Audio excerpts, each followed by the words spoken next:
Good afternoon, everyone, and welcome to Premier Collectibles live signing featuring the one and only Charles Oakley. I'm Frank Isola. Of course, Charles's book, The Last Enforcer, is out today. He's been all over the place, and he's going to do a live signing here at the offices of Simon & Schuster, which is a really cool place. You walk around, there's photos of Stephen King, there's a photo of Alice Walker, and maybe soon they'll put a portrait up of Charles Oakley, New York Times best-selling author. So we're going to talk a lot about the book today. Obviously, we're going to take a bunch of your questions as well. Just so everyone knows, I want to make sure I get this right here. PremierCollectibles.com/enforcer. That's where you can get a signed copy of Charles's book. You could also ask a question that we will answer during this segment today. So, of course, the book has been out. Charles and I worked on it for a long time, a lot of conversations, a lot of phone calls. And really, this started to materialize right around the time The Last Dance started. Right. And for you, of course, you entered the league with the Chicago Bulls. It kind of felt like people wanted to look back during the pandemic on the NBA during the 80s and the 90s, which, of course, was really, that's Charles' wheelhouse. So just tell everyone, what was the inspiration for the book? What got you thinking, you know what, this is what I want to do. I want to tell my story. Well, thanks. I want to thank you for being a part to write my story. Pleasure. In this book called The Last Dance. Enforcer. The Last Enforcer. Right before The Last Dance, we talked about it. But anyway, this book have a lot. I played 18 years in the NBA, 4 different teams, a lot of different teammates. I took care of during my time, and playing in New York for 10 years and being on the back page of the papers, and people seeing me, and growing up and raised by my grandfather, part of my life. I just want to give people the insight on my life, about me. In this book, it's some crazy story, some great places with different people you probably want to know. Who did he hang with is in this book. And you just got to go out and get it. The Last Enforcer. You won't regret it. That's how you promote a book. Now, for full disclosure here, I covered Charles for a number of years. I was at the New York Daily News, so obviously Charles was playing for the New York Knicks. And at the locker room at that time, you have a very veteran team. I joined the beat in 95, 96. So they'd already been to the NBA Finals. So you're talking about guys like Anthony Mason, John Starks, Derek Harper, of course, Patrick Ewing, and Charles Oakley. And for the guys on the beat, when you're covering a team like that, they were held to a very high standard. It was, are they going to win a championship this year or not? It wasn't, they'll get into the playoffs. Oh, they finished 500. No, that wasn't good enough. So the standard was set by the organization and also by the players. And the one thing about covering Charles was he was very honest and open with the media. So I always felt like one day that this would happen to you, and you would want to tell your story from where you grew up, your time in the NBA, linking Michael Jordan, Patrick Ewing, Tracy McGrady, Vince Carter, Right. Your time as an assistant coach. Was that something you thought about as a young player? As your young thing, maybe one day I'll really spill my guts here and write a book? Well, it really did hit me towards my end of my career, because I just wanted to always have my craft on the court, and never want to get sidetracked. When you start thinking about 2 or 3 different things, you might get sidetracked. And my thing was coming out every night, playing hard, playing with my force, and playing with my talent, and my teammates, and taking care of them. So when I got to The Last Dance and Dance with the Stars, and I seen things that my face is back out in the public, I said, "Know what? Let me get started on this book and let people see what's really Charles Oakley about." Yeah. And again, the book, you can see a picture of me, a close-up here, The Last Enforcer. The forward is by Michael Jordan. Obviously, Charles Oakley with myself. My type probably should have been a little bit bigger than Michael Jordan. I would say. I did more work on it than he did. What was the reaction? Because everyone knows that you're an honest guy, whether it's your teammates, your coaches, your friends. What was the reaction you got from a lot of these people when they first heard that you were going to write a book? Before you even wrote a word down, what was kind of their reaction to it? Everybody, whoa, oh Lord, this is gonna be a good one here. A lot of people like, we've been waiting on this, but a lot of people say, "Hey, go for it. We know you're gonna be honest. We know you have a lot of opinion about a lot of different things. So, hey, February the 1st, we here. It's coming out. It's out. So go get it." Now, when it's you're telling your story, is there part of you where you have maybe after the book had already been turned in, you read it, and you have the ideas in your head of how it might play out, but were there some sleepless nights where you're thinking, "Man, I hope so-and-so doesn't get mad at me. I hope Right. this woman doesn't get mad at me. Was any of that? Well, more my wife. But other people. I mean, you can't get mad because basically, what's in this book is about everybody I had a conversation with. So ain't no surprises. Yeah. So if you had a conversation with me and it went sideways, think about this book coming out. You got 99.9% chance to be in it. So it's just one of them things, Let me just tell people. So you buy this book, and inside it, of course, it's Charles's story from very, very humble beginnings. Guy that grew up mostly in Cleveland, but spent a lot of his time in Alabama, where his grandparents were. He really learned a lot of his work ethic from his grandfather, working on a farm, and that's something that Charles obviously carried with him throughout his playing career, but even post-playing career as well. Even on this book, I mean, he was the guy that constantly was calling me up as I was carrying 3 other jobs, but I would drop everything to talk to Charles, and we put a lot of time and work into it.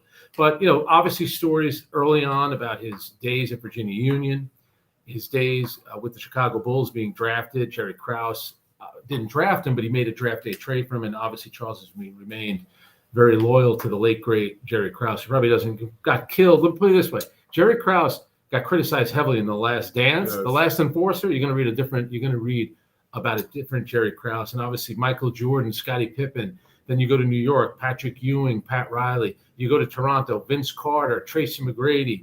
The good teams that you had up there. The people in Toronto love Charles because he was really the first guy to put that team on the map. You do go back to the Chicago Bulls. You spent about a minute with the Houston Rockets. So let me just ask you this, and you don't have to say it because I'm sitting here, but are you happy with the finished product?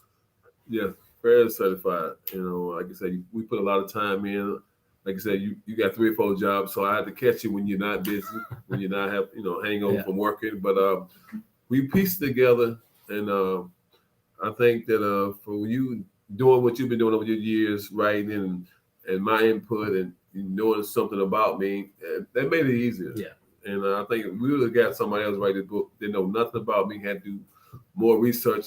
It could have been a little bumpy, but what you did and adding on to the pieces that I gave you, and doing the homework about the playoff and this and that, and this happened, and we got it down to the science. So I'm really happy with the complete project. I think for a generation probably 40 and older, you remember the NBA during Charles's time as a much more physical league, and it definitely gets into a lot of that. I think for the younger generation of basketball fans, it's interesting because you see how different the league was. I mean, you're talking when you first came into the league, and Michael Jordan had been drafted the year before you, and you and he right away kind of hit it off, and he takes a liking to you because he knows that you're big and strong. You do a lot of the grunt work. You were going to, in a lot of ways, protect him. Just how much different was the NBA when you first came into the league to where it is now? It was tougher. I think you had a lot more tough-minded guys, and I think that it was more organized. More every team, it was built to come out with a good game plan. Yep. In this day and age, as we go into a different space in the younger generation, you see more up and down 3-point shots. Yeah. Not a lot of good chemistry. I think even in our era, the bad team had good chemistry. They just said they didn't have enough talent. So it's a lot of that going on now. You don't see the talent, not there in the chemistry. So that's really a bad game. But I think that it just, like I said, it turned to a 3-point game, high pick and roll game, and that's the new way of NBA. We got to deal with it. If you want to watch it, you got to deal with it. If you were in the NBA today, because you were a terrific shooter, you were shooting closer to the basket. They didn't want you shooting threes. What do you think you would be like today in the NBA? Would you be the guy stepping outside, knocking down the three? I probably would do some. I wouldn't, let it be a disease to me. Do it on a regular basis. I think that some guys hurt their team by shooting threes. Because everybody can't really shoot like a Clay or Steph. Keep going. I'm going to look up how many 3-pointers you shot. I know one year was in the playoff against Boston. I think I made like 3 threes in maybe like 27 seconds. It was really? It was out of reach of game. So you just shooting threes, shoot and hope that you can make them. So I did make 3 in like 27 seconds, but we still lost because we was down so many points. So now there's also really some interesting stories because a lot of Charles, besides the fact that he's a tough guy, he's obviously very loyal and he appreciates honesty because he's always going to be honest. And there's just a couple of things in the book, and I'm thinking of Tyrone Hill. There's a great story. We're not going to give the whole story away because we want you to read it. Right. But something like that where you lent a guy money, and you know the guy, he knows you. Now you're not a loan shark. You're not going to. You weren't going to chase after the guy for too long. But stuff like that bothered you, and that kind of comes out in the book where you help somebody out, and then they didn't hold up their end of the bargain. Right. So he was playing for the Cleveland Cavaliers. I'm from Cleveland, and the book would tell you that he was going through something, not going through something personal, but he was in the same place. So I lent him the money. He told me to pay me back when the season began. So season started, he didn't pay me, and Christmas he didn't pay me. Then the playoffs. So it got out of hand. So I was just trying to be a guy who, like, this guy, I know he in the league, I know he making money, and he should pay me back. But it took too long. Yeah, so it's one amazing. thing led to another one.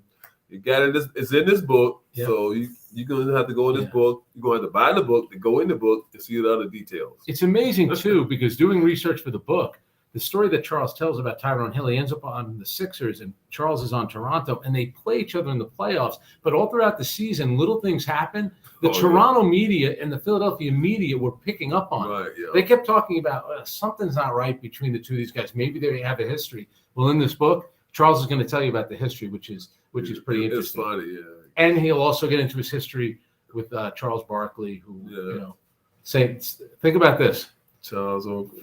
Both named Charles, both from Alabama, both play power forward in the NBA. Both wear 34. Both wear 34.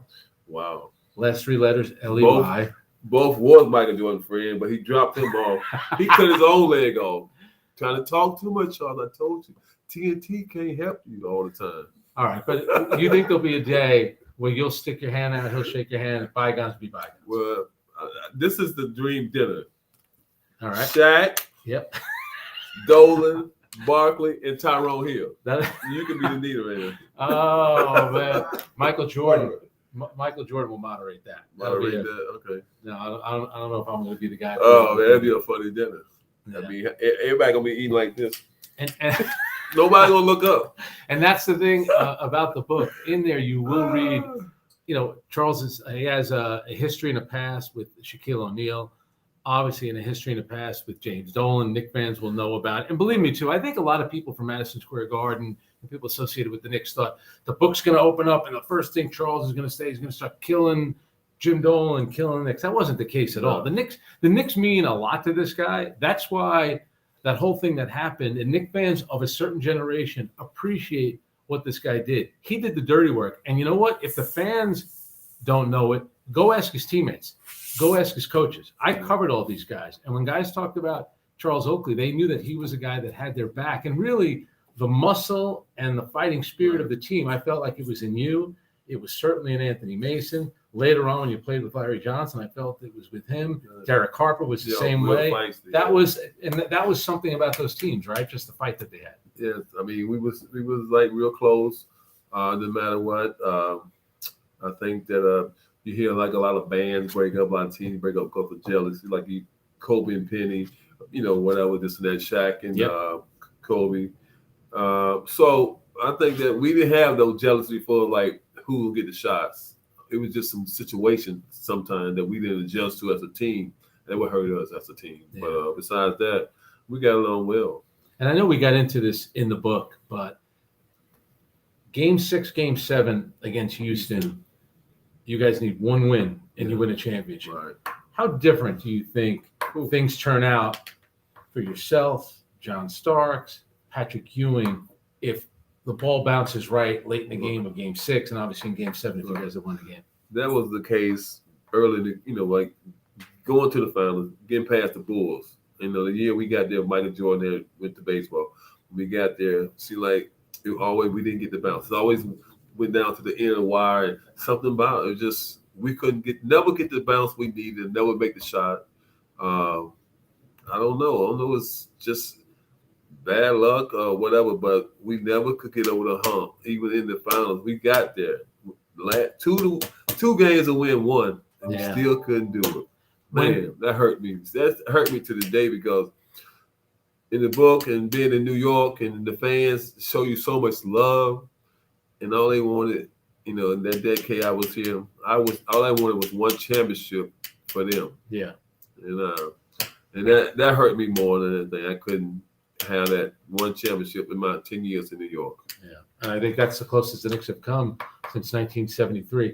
Now, let me ask you this. You know, Tom Brady retired from football today. So there's going to be a whole generation of players, especially guys in the AFC. They're going to say, you know what? I was kind of born at the wrong time because Tom Brady was there. Like in the 90s, you look at Michael Jordan, the guys that he beat, whether it was Reggie Miller in Indiana, John Stockton, Karl Malone, Charles Barkley beat him in the finals. Then, of course, really, when you think of Michael Jordan's career and him kind of getting through teams, he had to get through the Pistons eventually, then he had to get through you guys. Is there part of you that thinks, you know what, I know you're friends with him, but your timing was such that you came along at arguably, for my money, the greatest player in the history of the sport? Yeah, that's his favorite line when we get into it all the time, me and Michael. I mean, even though he did a forward book, but we still had them conversations, and they get heated. And he always comes in, well, you was born at the wrong time. I said, well, I guess I was, because we can't get past never got past when he got out the game, we got past him. But it was just tough. I mean, you know, they got every whistle. I couldn't believe that. Every big whistle, they always got it. Every big shot. The loose ball. I mean, I don't know. But you will admit, I think he's the greatest player of all time. Your opinion means more. You were on the court with him. I mean, he's the greatest I've seen since I've been living and playing with. I mean, yes, 6 finals, 6 MVP. Then went to Game 7. Yeah. He had the swag. Yeah. Swagged out. What about Scottie Pippen? Scottie was a great player. Best supporting player of all time? Best supporting player of all time. You know, there's been a lot of good supporting players. You know, who is the supporting player of the Lakers, Shaq or Kobe? Yeah, that's a good That point. might be the only one you can challenge. You know, a lot of people gonna say Shaq was the man, Kobe was Scottie. That's like Magic and Kareem now. It got to be Kareem then Magic. Yeah, he's the leading scorer of all time. Who? I'm saying Kareem, you would take Kareem before Magic. I think you have to. Yeah, no doubt. He's dominant. I mean, Magic is Magic, but ain't nobody get another Scott Hook. He's the only one. Yep. This is Premier Collectibles. It's a live signing. Again, you go to premiercollectibles.com/enforcer. That's where you get a signed copy. And of course, we're going to take questions from a lot of fans. So why don't we start it off right now? I've got a lot of questions here. So Charles, let's start off with Devin, who's in Franklin, West Virginia. Hopefully, Devin, you're listening. He said Bulls versus Knicks. So we were just talking about that. Had several historic games. Did those fiercely competitive games change the relationship between you and Michael Jordan on and off the court?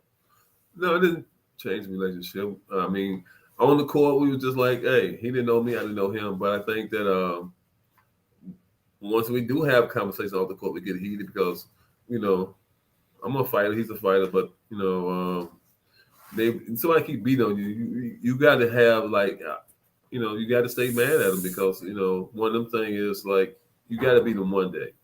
I want to beat them when I want to beat the Bulls when they have everybody, not when Michael didn't play. But, hey, we got to the finals. That's all matters that year. Yeah. Our next question comes from Ann in Pasadena, California. Ann, just so you know, I'm sure it's beautiful in California. Right now, there's snow on the ground here in New York City. Ann wants to know, please talk about your most memorable game as a member of the New York Knicks. Wow. It got to be again. We beat the Pacers to go to the championship. I mean, went down to the wire. 94 Game 7. Yes, Game 7. And, I mean, that was a great game. You know, 2-possession game. As always, when we played the Pacers, it was always close. You know, it was just a great game. I'm going to give you one. So Patrick Ewing gets hurt in December of 97 against the Milwaukee Bucks. They throw an alley-oop to him. Patrick could still jump back then. And Andrew Lang pushes him. And Patrick lands and basically destroys his right wrist. So that's in December. Patrick is done for the year. The Knicks finished 7th in the Eastern Conference. They play Miami in the first round. So it's now the 98 playoffs. It goes to a Game 5 in Miami. You're playing center. You got a big game, a couple of big assists, and you dunked the ball too. Remember that? Yeah.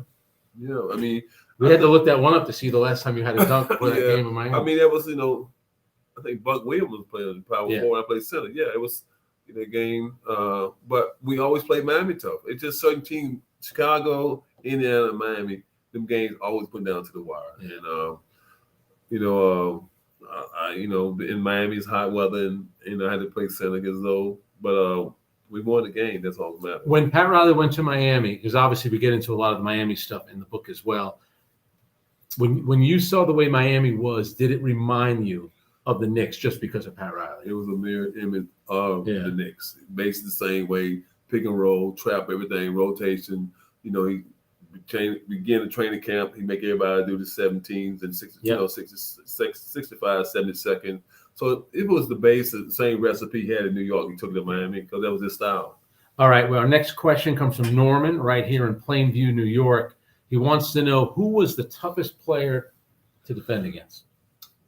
I would consider tough. Shaq was bigger.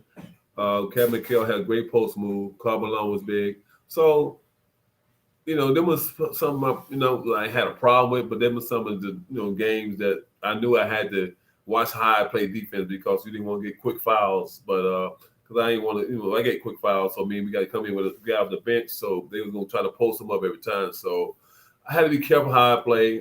Just play my level of defense and just try to stop them. Don't let them get 30 points. Let them get 20. Yeah. You didn't mention number 34. Who you do compliment, by the way. You compliment him. He's a lot smaller than him. You said, Karl Malone was 260, 270. Yeah. Shaq was 300. McHale just had great post move. Barkley was a guy he was more doable than him because he can get the rebound, bring it down, post you up, shoot. Yeah. By the way, too, the old-time NBA were fighting. Not that it was encouraged, but it was treated a little bit differently. Really good stories in the book about Charles and Randy Brewer, who fouled you really hard. You can go on YouTube and watch it, but he tells a great story about that, which ends up being Charles's first fight in the NBA, not his last. Also, you had a run-in with Shaquille O'Neal when he went after Brad Miller. Yeah. Then you also had a run-in with Xavier McDaniel, which is a great story. They went at it at Madison Square Garden. You could also see that on YouTube. And then they became teammates. So there's a lot of funny stuff back and forth there. All right. Our next question, James in Modesto, California. If given the opportunity that you were traded to the New York Knicks for Bill Cartwright. And Kevin, Bill Cartwright, yes. Yeah. So if given the opportunity, would you have stayed with the Bulls? Answer got to be yes, right? Oh, yes. No That's doubt. your guy. Playing with Mike. I didn't know Patrick, himself then, come to New York, I had no choice. So I played with Patrick, but I would definitely 110% stay in Chicago. I had built a base there. They liked me, and Chicago was on the rise. I had the best player in the NBA. By the way, Charles in the book tells a story about the day that he found out about the trade. Remember now, we're talking pre-internet and social media and everything like that. He was actually at the Michael Spinks Mike Tyson fight with Michael Jordan and Richard Dent. So it's a pretty interesting story how the whole thing goes down because that's old school. Right. The reporters sitting ringside, they're talking to their offices back, probably there must have been a Chicago reporter. He was the Knicks made the trade. They traded for Charles Oakley. So word gets out. That's how Charles finds out about it. That's how Michael Jordan. But it's a really, really cool backstory that I think people will really like. All right, we have Alexander in Scotch Plains, New Jersey. He said, this is good. Maybe I should use this in the book. How do you define an enforcer? And can a point guard be an enforcer? Two guys that you played with, Derek Harper, Chris Childs. They can be an enforcer in a way. It's how you. So he said smaller people can do sometimes just as much as a bigger person. But when you're tall and have that built or something like that, some people, well, okay, that guy might be that guy. Yeah. But my thing enforcer was like helping my guys, helping people out, being a leader. Enforcer ain't always, you always got to put your life on the line. Yeah. It's about being around, to massage people in a way that they can wow, that guy's a good guy, cool guy. I remember my college coach was always telling me do one good deed a day, no matter what it is. So I used to be driving, I just see people with a flat tire, stop helping or someone in the wintertime I'm at home. I see the next door neighbor need this, driveway, shovel, snow out. And enforce can be a guy who can do numbers of things. This is how you do it, and a name give to everybody. A lot of families I found out what Oakley come from. Yeah. And the lady told me who the Oakley shade. Oh, we named it after our dog. So no, see, they told me that. I said, okay. So a lot of things happen a lot of different ways. That's a true story. A lot of people in the 90s were naming their dogs Oakley because of you. What would you rather have it be? A pit bull? What's the other dog called? Rottweiler or a little poodle? Which one? Little poodle. It's true though. A lot of people in the '90s, when they had puppies, were naming them Oakley. Yeah, really cool. Favorite part about being on the Knicks, and you don't have to say dealing with the media, which I know you enjoy doing. So I mean, my favorite part of New York is just the being in the city and just see how it operates. And then as the time go past, you get to go out to the restaurant, you get to see the people in action. It's just a great place to be. And I had a ball. I mean, I got traded here. It wasn't my turn of being traded, but I was happy with coming here. Yeah. So by the way, it's so long ago. The All-Star game is in Cleveland this 97. Year. So 97, 98. Yep. No, 96, 97 it was. 96, 97. Okay. So it's 25 years ago already. Okay, so we go in the locker room. There's probably 2 or 3 weeks before the All-Star game. It's going to be in his hometown. And I said to him, I was lying. I said it's your tradition when the All-Star game is in a player's town, that player will take the media out. And he said, well, how many are you going to be there? I said, it's going to be at least 3 or 4. So I was just joking. A week later, he says, who's going to be there? And I mentioned all the writers that are going to be there. It was myself, Mike Wise, Barbara Parker, and Steve Palmer. Mm-hmm. So sure enough, he says, well, you guys, he asked where we were staying. We're at the Marriott downtown. He said, be there. It was either Thursday or Friday at about 6 o'clock. And sure enough, who pulls up in a limousine with his buddy driving it? I had the limo service. Yeah, the limo service. Your buddy Ron was driving. Ron. Yeah, I remember. Yeah. And so they picked us up, brought us to like a club that Charles had a piece of. But then we went to his mom's house where she was cooking for, it had to be 30 or 40 people. Yeah, she always cooked like that. His sisters were there. Yep. It was pretty funny. And then he asked, here's the best part about, I think he was a little embarrassed at some point. So his mom has a very nice house, this ranch house that, I think, did you buy the house for her? Yeah, I bought it. Really nice house. Yeah. So she has a bedroom for Charles in the basement, I guess, when he comes over. Here's the great thing. There were 3 posters on the wall. All of them are of him. Back then, remember, like, posters were, like, big, and there was one of him on the Knicks, one of him on the Chicago Bulls. It was pretty funny. Very, very nice time that we spent with his family that day. All right, Alex in Metro Detroit, Michigan. What do they say in Michigan? What up, Del? That's right. Is there anyone in today, we were just talking about this, anybody in the NBA that you feel is a legitimate enforcer, or at least that some of the players won't mess with? I'm going to give you one quick name. What about like Steven Adams? No, he's soft. Come on, you think so? Yeah, he's a big soft guy. I'm going to give it to Draymond. Draymond is somewhere from up there, Flint or some part of Michigan. Yeah. Draymond, for an undersized guy, he show up big. He the policeman for the Golden State Warriors. He the guy who set the tone. He the guy who set the pick for Clay and Steph, make their job easier. So I'm giving it to Draymond. Draymond talk a lot, but in this area, you definitely would have gotten into it with him. Yeah, probably would. And I like my chances. Can you look up to see? The people in Michigan are going to get mad at us. I think he's from Saginaw. Draymond Green. It's either Saginaw or Flint. I want to make that. I know he went. Believe me, I know he went to Michigan State. Exactly. There are like some states and cities where they take that stuff personal. They'll take it personally. Okay. It's Saginaw. There we go. Sorry, we corrected everyone. Yeah. All right. Here's Michael from Winchester, Massachusetts. He says, "Hi, Oak. Which teammate on those great 90s Knicks team did you feel the closest to and had like a warrior mentality?" Then he said, "We love and appreciate you because you brought it every night." He capitalized the word every. And what rival player did you think was the toughest to check and why? All right, so give us which teammate you felt closest to. Anthony Mason. That was my, it was like, they said the Blues brother was in Detroit. No, the Blues brother was in New York. And then what about rival player do you think was the toughest to check? I guess you kind of said that. Yeah. I mean, even though Barkley was in the same division, it was a problem because he could do a lot. He was athletic, he could play, but he just talked too much. All right, here's James from Hoboken, New Jersey. He says, "I love the way you played. I can't wait until the book is delivered." Thank you, James. Thank you. Besides your successes with car washes and cooking, have you ever considered a non-playing role in the league, like ownership, a front office job, coaching, or television? Well, we're going to have to go to the bank and get one of them branch loans for about $2 billion. It's hard to be an owner.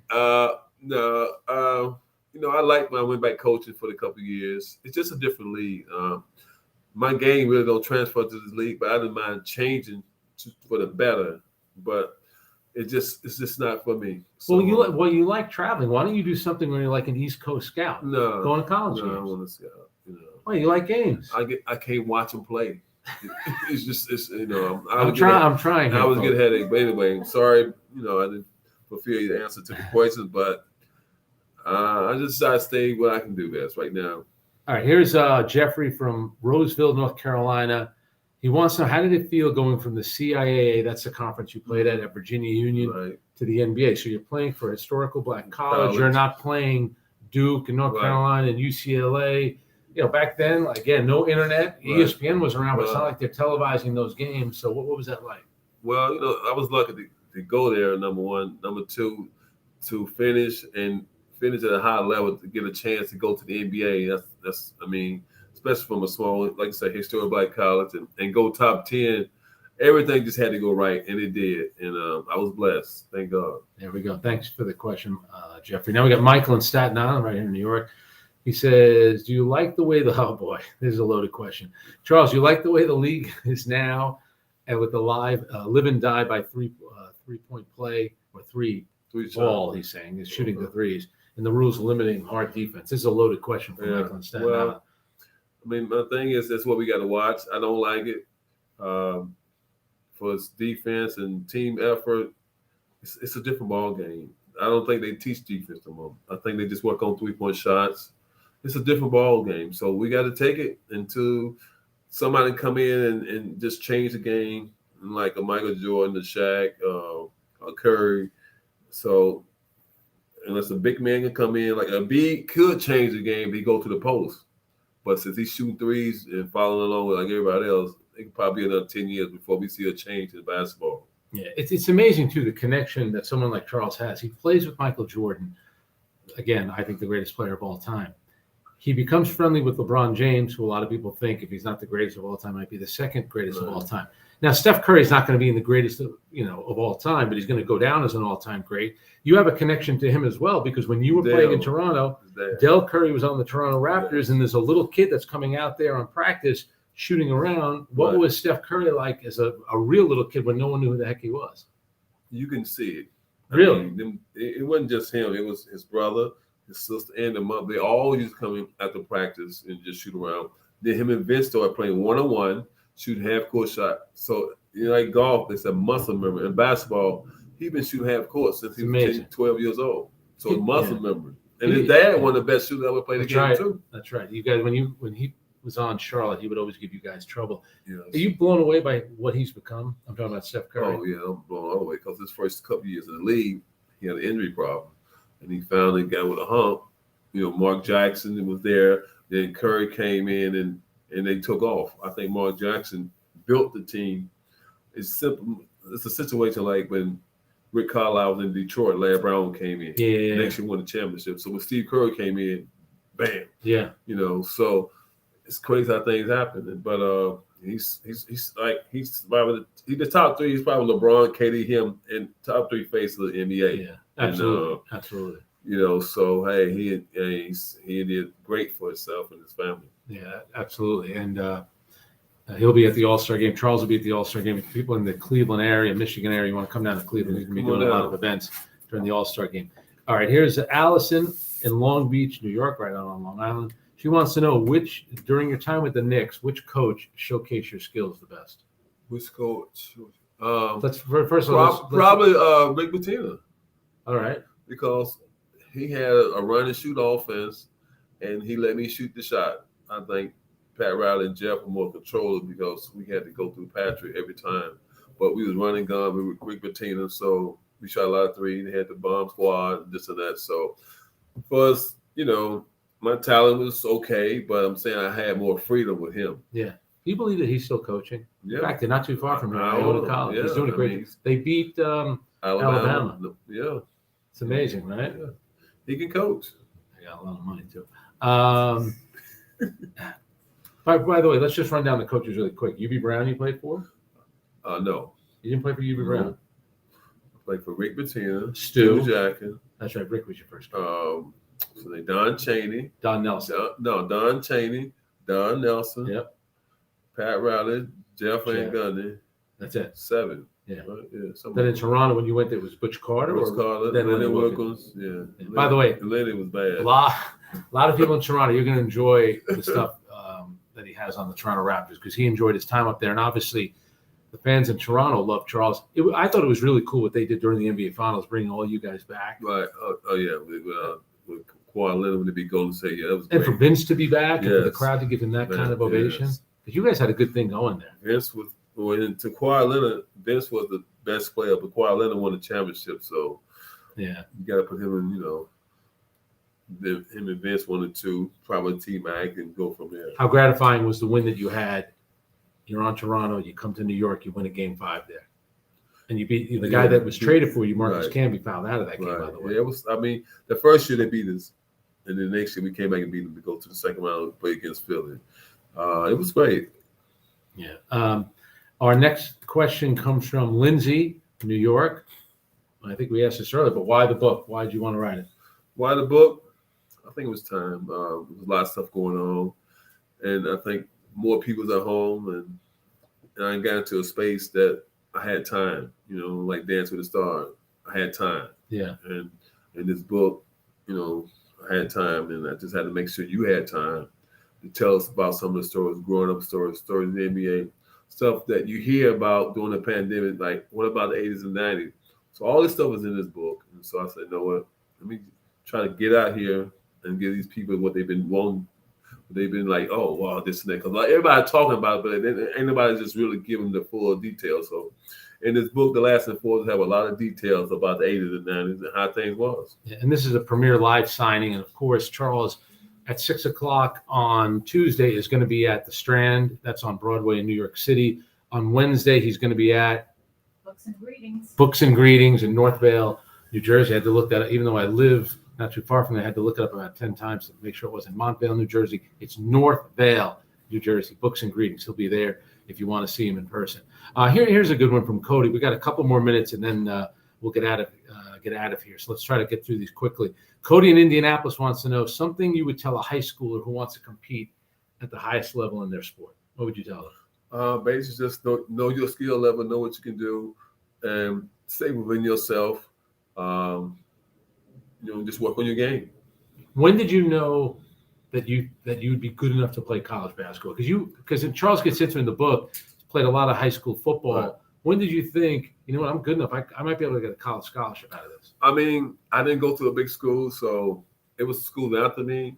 But when I was going, I just wanted to get out of Cleveland. So I guess my senior year, I had a decent number, probably 16 and 13 or something. And most colleges looking for bigger guys. And I thought I was fundamentally sound. And, I thought I always can play no matter where I go. Because I used to play against the pros in the summer. So I held my own. So I know wherever I went, I can always hold my own. Yeah. And when you were at Virginia Union, when did you think, you know what, I might be good enough to play in the NBA? Somebody had to tell you that. Something had to click inside you. My college coach always tell me, big fella, just work and do this. And one summer, I think my junior year, Moses Malone came on campus because he was from Petersburg, Virginia, with a guy named Oakley. So, how Moses do. So I guess when somebody like that came looking for me, that's just like, wow. But like I said, still, I had to work in the next year. I didn't know what was going to happen. But still, for a guy like Moses Malone, one of the top 6 centers all time, come and ask where's Charles Oakley, that was a lot. It meant a lot to me. Thanks for bringing up that story. That story is also in the book. He goes into more detail of his relationship with Moses Malone, who shows up on campus. Was he showing up on campus the same way that J.R. Smith is not showing up on a college campus? That's a bit of an inside joke. When you were young, did you ever dream that you would actually make it to the NBA and become so successful? No, I didn't. Being honest, no. Like I said, some kids you can see in the 5 or 6, 7, 8 that they got something special. I probably didn't see that until I got to college, because like I said, I didn't have that. There wasn't a dream or nothing. I just want at Cleveland. I just want to get out of Cleveland, go somewhere and be safe, and I end up, doing pretty well for myself. Here we go. Jerry in Wisconsin. The biggest, hardest lesson from your career, and what was the most unexpected blessing from your career? Hardest lesson. You said hardest lesson. What? The hardest lesson from your career. Somebody ever gave you bad advice, maybe, or you felt like a team jobbed you over in some ways? Probably. I don't know. I'm trying to see. I don't know. That's a tough question. All right, then give us this one. What was the most unexpected blessing, other than that big fat contract that you probably signed at some point? No, Yeah, probably being traded to New York. Yeah, and I was unexpected, because I was playing well. Yeah. And but they needed a center, so they traded me for a center because they had 3 power forwards. Yeah. Chicago always had power forwards, so when that happened, I was at the fight. I was ready to go with my routine. It was out of the season. Next thing you know, you get traded. You like, I stopped and Paul, but I didn't take it personal. So yeah, that had to be that. Didn't you replace Sidney Green in Chicago? It was Sidney Green, Danny Greenwood, and it was like 3. And then you replaced Sidney Green in New York. Yep. And then something happened on the plane with Sidney Green, right. which we're not going to tell now. It's in the book. That's a good story. Yeah, it's a great story. Rick Pitino is involved. Mark Jackson is involved. Mark Jackson started really the whole thing. Rod Strickland. Yeah. So people from those late 80s, early 90s Knicks, you'll enjoy that. How did you recover from that Game 5 against the Chicago Bulls? A lot of people call it the Charles Smith game when he misses those layups at the end. It stuck with you for a minute. And we didn't get the call. Like I said, we never got a call when we needed to. That call could have helped us. Probably went up 3-0. Yeah. But, it's just one of them things. They said, don't keep it close. Good teams always win. The best team always win a close game. Yeah. And then finally, we have Jackie in Pennsylvania. She wants to know really the most important question. What was it like being on Dancing with the Stars? Wow. It was a beautiful thing. When they called me, because I turned them down twice. All right. It was during the pandemic, and they called me. And I'm like, you know what? And I started thinking about several things. Last time I was on television, it was in the Garden, and that was bad. So basically, I wanted to flip that. Yeah. My mother, she get older, family, friends. Basically, they got a kick out out of of it. The joke. Yeah, I was the joke. I mean, I was trying, but I went inside 16, 17 shoes, running out of them steps. It wasn't easy. That's pretty. But I had fun though, because all the other celebrities, everybody got along. It was a pandemic. They made you do something every day. They kept you busy. You ain't got too much chance to sleep unless it's after 11 o'clock. So basically, you want to get some sleep for the next day. Who are some of the people involved with the show? We had Natalie was there. Natalie from St. Let's, right? I remember. Yeah, my partner Emma and her husband. We had the guy from the Black Street. NSYNC. It was all different types of celebrities. Yeah. So how was it? What was it like standing there? Is there kind of critiquing your dance moves? You were all right with that? I don't take it personal. I know that I wasn't the best dancer, but like I said, I finished my routine. That was the key to dancing. Long as you might mess up in the routine, but some people mess up and stop. No. Yeah. I messed up one time, but I still finished. But to be 6'9" and how big are your feet? Well, 16, but on the show I said 18. I was trying to get the benefit of the doubt, but those steps were tight running down.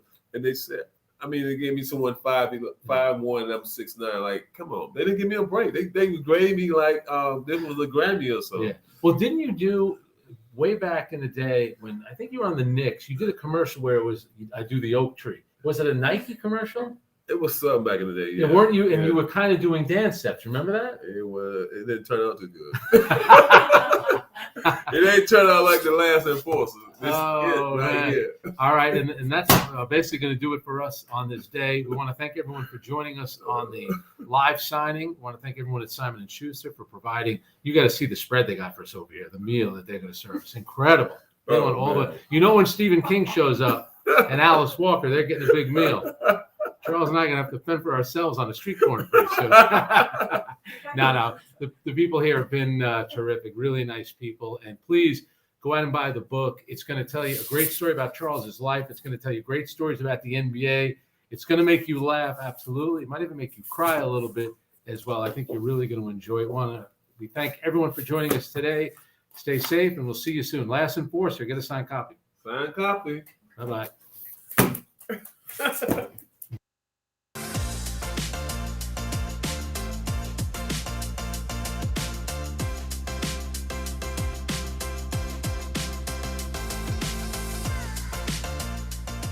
Hey, this is John Acuff, New York Times best-selling author of 7 books and someone who's done a live signing. If you like the one you just watched, make sure you check out our YouTube channel. It's full of amazing authors having great conversations and signing books for viewers just like you. So make sure you subscribe, and thanks for watching today.